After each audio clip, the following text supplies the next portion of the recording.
Hi நண்பர்களே, எல்லாரும் எப்படி இருக்கீங்க? நம்ம இன்றைக்கி என்ன வீடியோ பார்க்க போகிறோன்னா, நான் வந்து சாக்லேட் ட்ரஃபிள் கேக் செஞ்சுருக்கேங்க. ஆல்மண்டை நல்லா ரோஸ்டட் பண்ணி சாக்லேட்டு கேக்கு அப்புறம் ட்ரஃபிளுங்க செம்மையாக இருக்கும். இது என்னுடைய சின்ன பொண்ணு விரும்பி கேட்டாங்கன்றதுக்காக அவங்களுக்கு பர்த்டேக்கு நான் இந்த கேக் தான் செஞ்சேங்க. இது 1 kg கேக்கு. ரொம்பவே சூப்பராக இருக்குங்க. கேக் எக்லெஸ் கேக்கு. இந்த வீடியோ நான் இப்போ எடுத்துருந்தேங்க. இது புரட்டாசி மாதம் என் பொண்ணு சின்ன பொண்ணுக்கு பர்த்டே வரும். அப்போ செஞ்ச கேக்கு. என்னால் இப்போ தான் போட முடிஞ்சது.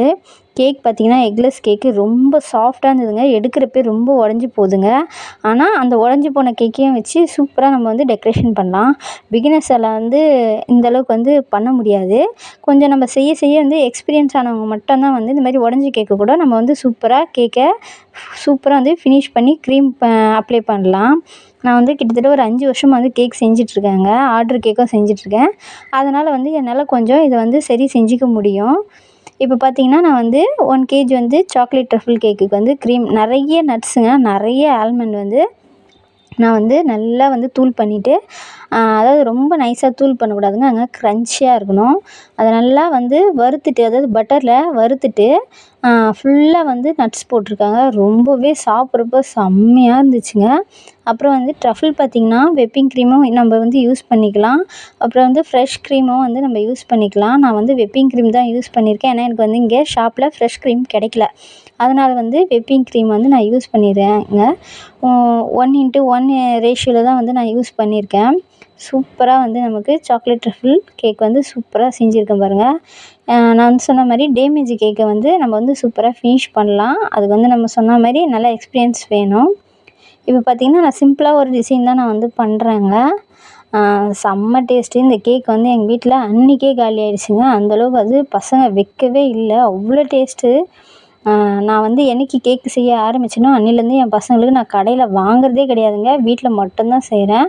ஏன்னா வீட்டில் செய்கிற கேக்கு அவ்வளோ டேஸ்ட்டாக இருக்குங்க. அவ்வளோ ஹெல்த்தியாகவும் இருக்கும். நம்ம பார்த்து பார்த்து பசங்களுக்கு செய்வோம். எனக்கு ஆர்டர் கேக் வந்தால் கூட நான் அப்படி தாங்க செய்வேன். ஏன்னா ஆர்டர் கேக் வர்றப்போ அந்த குழந்தைங்களும் நம்ம குழந்தைங்க மாதிரின்றதுக்காக அந்த குழந்தைங்களுக்கும் பார்த்து பார்த்து தான் நான் செய்வேனே தவிர ஹைஜீனிக் இல்லாமல் நான் ரொம்ப ஜெல்லெல்லாம் யூஸ் பண்ணி கேக் செய்யவே மாட்டேங்க.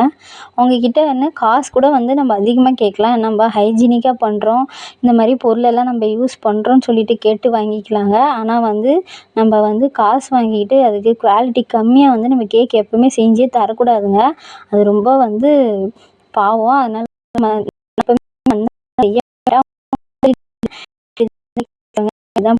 இது குழந்தைங்களுக்கு ரொம்ப நல்லதுன்னு சொல்லிட்டு முடிச்சுட்டு அதுக்கப்புறம்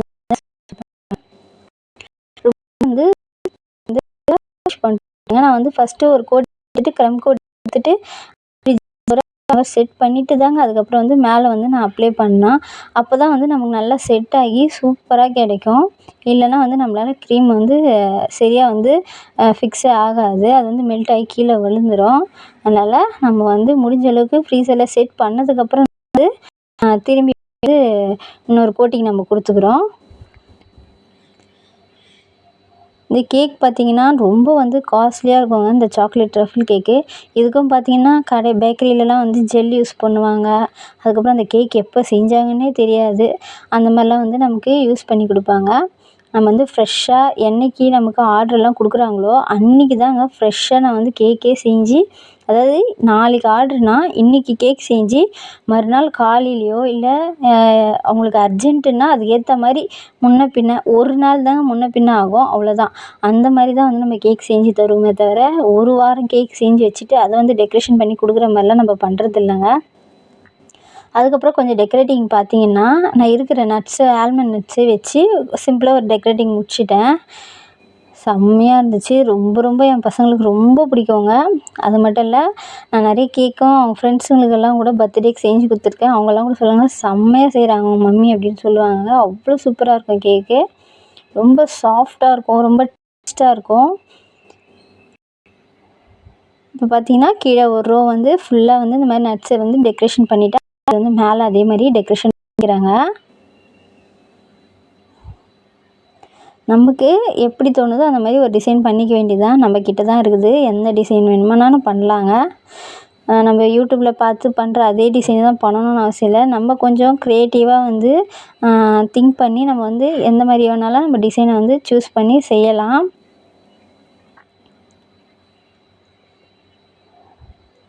அதுக்கப்புறம் வந்து நான் ப்ரௌனி ஆஃபர் போட்டிருக்கேங்க.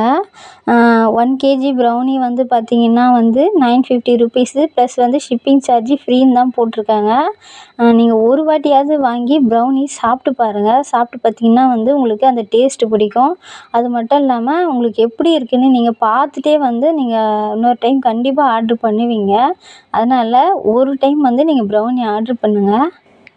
பார்த்திங்கன்னா நான் சிம்பிளான டெக்கரேஷன் பண்ணி முடிச்சிட்டேங்க. நேம் வந்து கோல்டன் டஸ்டர் வச்சு நான் வந்து நேம் எழுதியிருக்கேன். அப்புறம் சின்னதாக வந்து ஹார்ட் வந்து போட்டிருக்காங்க. இவ்வளோ தான் டெக்கரேட்டிங் சிம்பிளாக நம்ம முடிச்சிட்டோங்க. அடுத்தது பார்த்திங்கன்னா ஸ்ட்ராபெரி கேக் வந்து கொடுத்துருந்தாங்க பர்த்டேக்கு. அவங்க ஃப்ரெண்டு தான் கொடுத்துருந்தாங்க. இவளுக்கு ஒரு வாரத்துக்கு முன்னேனா அவளுக்கு ஒரு வாரத்துக்கு பின்னே வரும் பர்த்டே. வருஷம் என்கிட்ட மட்டும்தான் வந்து கேக் ஆர்ட்ரு கொடுப்பாங்கங்க. பார்த்திங்கன்னா அவங்களும் வந்து எக்லெஸ் கேக் தான் கேட்டுட்ருந்தாங்க. அவங்க எக்கு சாப்பிட்டாலும் மற்றவங்களுக்கு கொடுக்குறப்போ அவங்க எக்கு சாப்பிட மாட்டாங்க இல்லைங்களா, எக் கேக்கு. அதனால் அவங்க வந்து எக் இல்லாத கேக்கே வந்து எக்லெஸ் கேக்கே வந்து எங்களுக்கு செஞ்சு கொடுத்துருங்க அப்படின்னு கேட்டாங்க. நான் வந்து அதே பண்ணிட்டேன். பண்ணிட்டதுக்கப்புறம் பார்த்திங்கன்னா க்ரீம் வந்து விப் க்ரீம் வந்து நம்ம வந்து மிக்சிங் பண்ணிக்கலாம். விப்பிங் க்ரீம் வந்து போட்டதுக்கப்புறம் வந்து நம்ம ஸ்ட்ராபெரி க்ரஷ் கொஞ்சம் போட்டுட்டு நம்ம வந்து ஸ்ப்ரெட் பண்ணிக்கலாங்க. அதுக்கப்புறம் நெக்ஸ்ட் லேயரையும் வச்சு அதேமாதிரி சுகர் சிரப்பு ஊற்றிட்டு அதுக்கப்புறம் பார்த்திங்கன்னா அதே மாதிரி சேம் ப்ரொசீஜரை நம்ம வந்து செஞ்சுக்கலாம். இந்த கேக்கும் பார்த்திங்கன்னா ரொம்ப சூப்பராக இருக்குங்க. அப்படியே வந்து எப்படி சொல்கிறது, அந்த ஸ்மெல்லு ஸ்ட்ராபெரி ஸ்மெல்லு, அந்த க்ரஷ்ஷு இதெல்லாம் பார்த்திங்கன்னா ரொம்ப டேஸ்ட்டாக இருக்கும். அதுவும் எக்லெஸ் கேக்கு. நீங்கள் வந்து ஹார்டாகவே இருக்காதுங்க கேக்கு. அவ்வளோ ஒரு சாஃப்டாக இருக்கும் கேக்கு. நீங்கள் நம்பவே மாட்டீங்க, எக் இல்லாமல் செஞ்ச கேக்கான்னு நீங்கள் நம்பவே மாட்டீங்க. அந்தளவுக்கு சூப்பராக இருக்கும்.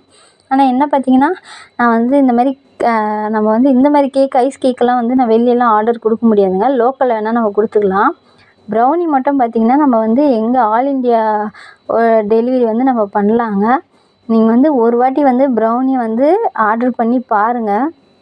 கஸ்டமைஸ் தாங்க. உங்களுக்கு எந்த மாதிரி ப்ரௌனி வேணாலும் நீங்கள் என்கிட்ட கேட்கலாங்க. டபுள் சாக்லேட்டு, ட்ரிபிள் சாக்லேட்டு, அப்புறம் ரெட் வெல்வெட்டு, சீஸு ப்ரௌனி, அதுமாதிரி உங்களுக்கு எது வேணுமோ, KitKat brownie, James brownie, walnut brownie, அப்புறம் கேஷ்யூ ப்ரௌனி, ஆல்மண்ட் ப்ரௌனின்னு ப்ரௌனியில் சொல்லவே வேணும். அவ்வளோ வெரைட்டி இருக்குது. அப்புறம் லோட்டஸ் பிஸ்கஃப், அப்புறம் நட்டல்லா ப்ரௌனி அப்படின்னு நிறைய ப்ரௌனி இருக்குதுங்க. உங்களுக்கு எந்த ப்ரௌனி வேணும் அப்படின்னாலும் எனக்கு வந்து நீங்கள் வாட்ஸ்அப் நம்பர் கொடுத்துருக்கேன். அதை கான்டாக்ட் பண்ணி நீங்கள் கஸ்டமைஸ் பண்ணி நீங்கள் வந்து உங்கள் ப்ரௌனியை சூஸ் பண்ணி நீங்களே எப்படி வேணுமோ அப்படி நீங்கள் வாங்கிக்கலாங்க. டேஸ்ட் பண்ணி ஒரு டைம் பாருங்கள். ப்ரௌனி பைட்ஸ் கூட அவைலபிளாக இருக்குது.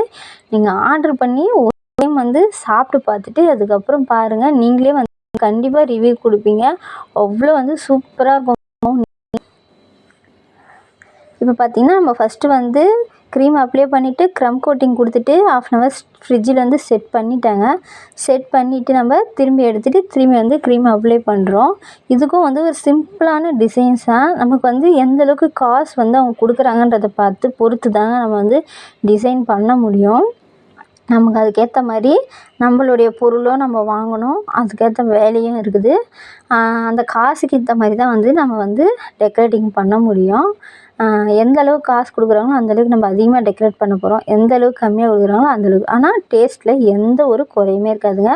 அப்படியே தான் இருக்கும். அதில் எந்த ஒரு மாற்றமும் கிடையாது.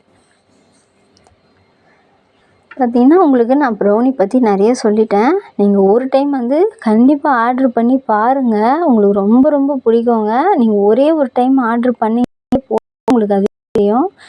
டபுள் சாக்லேட் ப்ரௌனி வந்து வெறும் 50க்கு தான் கொடுக்குறேன். நீங்கள் ஒரு வந்து ஆர்ட்ரு பண்ணி பாருங்கள். பார்த்திங்கன்னா நம்ம வந்து நல்லா எட்ஜஸ் ஷார்ப்பாக நல்லா நீட்டாக பர்ஃபெக்டாக வந்து கரெக்டாக வந்து எட்ஜு ஷார்ப்பாக வந்து நம்ம க்ரீம் கொடுத்துருக்கோம் பாருங்கள். இந்த மாதிரி நல்லா எட்ஜஸ் வந்து ஷார்ப்பாக கொடுக்குறப்ப நமக்கு வந்து டிசைன் வந்து சூப்பராக வருங்க. இதை வந்து நான் நிறைய வாட்டி வந்து ட்ரை பண்ணி இவ்வளோ வருஷமாக நான் கேக் செஞ்சு எனக்கு இந்த மாதிரி வந்திருக்கு. எடுத்ததுமே எதுவுமே நமக்கு வந்து சீக்கிரமாக வந்துரும்னு இல்லை, செய்ய செய்ய தானாக அதுவே வந்துருங்க. நம்ம கை வந்து அதுக்கு அப்படியே வந்து பழகிடும். இப்போ பார்த்தீங்கன்னா நான் வந்து ஒயிட் கலரில் தான் வந்து க்ரீம் வந்து கொடுத்துக்கிறேன். ஏன்னா பிங்க் அண்ட் பிங்க் வந்து கலர் வந்து சேம் நல்லாவே இருக்காது. கொஞ்சம் கான்ட்ராஸ்ட்டாக இருக்கணுன்றதுக்காக ஒயிட்டில் வந்து க்ரீம் வந்து டிசைன் வந்து கொடுக்குறேன் பாருங்கள். அதுக்கப்புறம் பார்த்தீங்கன்னா லீஃப் ஒரு ரோஸ் மாதிரி கொடுத்துருக்கேன். அதுக்கு நடுவுலேயும் வந்து பிங்க்கில் கொஞ்சமாக ட்ராப் மாதிரி வைப்பேன். அதுக்கப்புறம் பார்த்தீங்கன்னா லீஃப் வந்து கொடுத்துருக்காங்க. இப்போ நம்ம வந்து கான்ட்ராஸ்ட்டாக கொடுக்குறப்ப நல்லா வந்து சூப்பராக இருக்கும் கலர் வந்து கேக்குக்கு. சிம்பிளாக தான் இந்த கேக்குடைய டெக்கரேஷனும் இருக்கும் பாருங்கள்.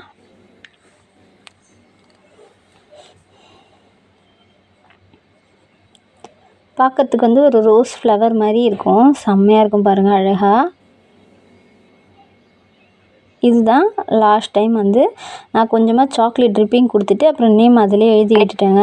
இந்த வீடியோ டெக்கரேஷன் இருந்ததுன்னா லைக் பண்ணுங்கள், ஷேர் பண்ணுங்கள், கமெண்ட் பண்ணுங்கள், மறக்காமல் வந்து சப்ஸ்கிரைப் பண்ணிவிடுங்க. கண்டிப்பாக ஒரு டைமாவது ப்ளீஸ் ப்ரௌனி ஆர்டர் பண்ணி பாருங்கள். டேஸ்ட் ரொம்பவே நல்லாயிருக்கும். ப்ளீஸ் ட்ரை பண்ணுங்கள். தேங்க்யூ.